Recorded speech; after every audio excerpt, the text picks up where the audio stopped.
slipped through a policy so quietly, most Americans missed it. A change that puts profits over kids' lives in war zones. It gutted rules meant to keep weapons out of dangerous hands, opening the floodgates for billions in arms to Saudi Arabia and Qatar.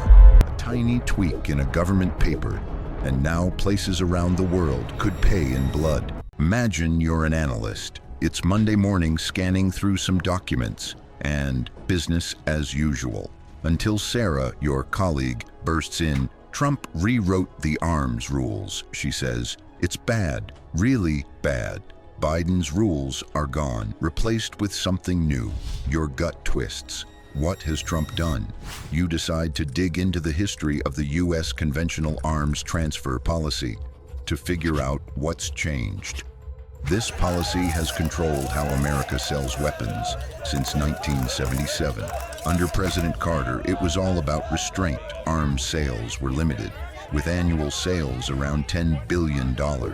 But then came Reagan. Suddenly, the U.S. was arming countries like Saudi Arabia to counter Soviet influence. Sales tripled, hitting $30 billion a year. Clinton kept the trend, adding tech transfers to the mix. Obama tried adding human rights guardrails, blocking weapons to Saudi Arabia after their use in Yemen killed civilians. But Trump's first term, it was all about profits. Sales promises reached $175 billion in 2018 alone. Biden smelt something was wrong and added tight oversight to protect civilians, dropping sales to $100 billion by 2023. Now, Trump's back in office, and something's shifted. But what exactly? You pull up the latest policy document and skim it. It looks familiar, but something's nagging at you. Why rewrite a policy that's been debated for decades? You start asking questions. Why did Trump tweak rules that were already working? What happened during the 25-day gap when Biden's policy vanished before Trump's kicked in? Why are defense stocks suddenly surging? You notice that gap, 25 days with no arms policy at all. That's weird. What was going on then? Deals were being prepped, you suspect, massive ones. You keep digging. But now Trump's back and the numbers are climbing again. You're hooked. Something big is hiding in this policy shift. But it's not just about numbers, it's about lives. You've read the reports. U.S. weapons hitting schools in Yemen, hospitals in Gaza. If Trump's change loosens oversight, what happens to the kids caught in the crossfire? Reports from the last couple of months show U.S. weapons hitting civilian targets. If Trump's change loosens oversight, what happens to them? A policy change in Washington could seal their fate.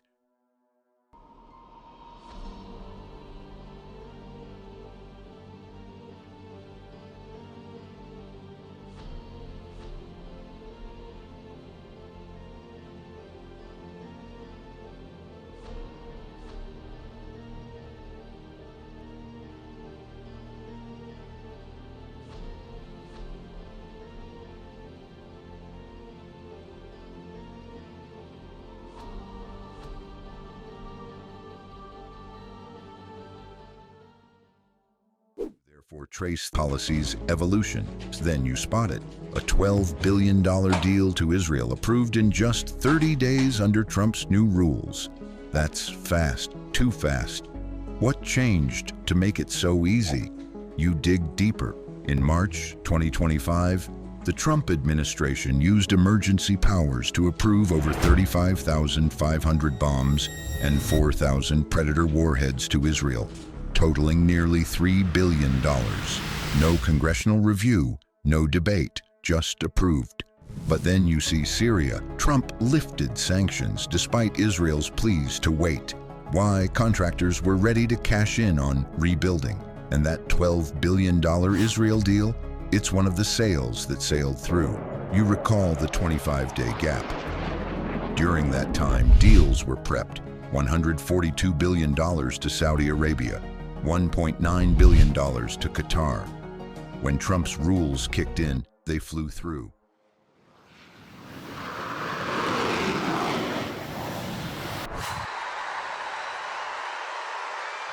In In a team meeting, Maria asks, "How do you even prove someone will misuse weapons?" You pause. You'd need hard proof, like a confession. Jake mutters, "Who admits that?" Nobody does. That's the problem. Decades of cat policy tried to balance security and humanity. Now it feels like profits winning. How do you tell people a tiny change could mean so much death? You compare Biden's and Trump's rules one last time. Biden said, "Stop sales if it's more likely than not they'll harm civilians." Trump says, "Stop only with actual knowledge, proof they'll be misused." It's a loophole. Unless someone confesses, sales go through. That's the silent change. Two words that gutted safeguards, greenlit billions in arms, and left kids exposed, all for profit.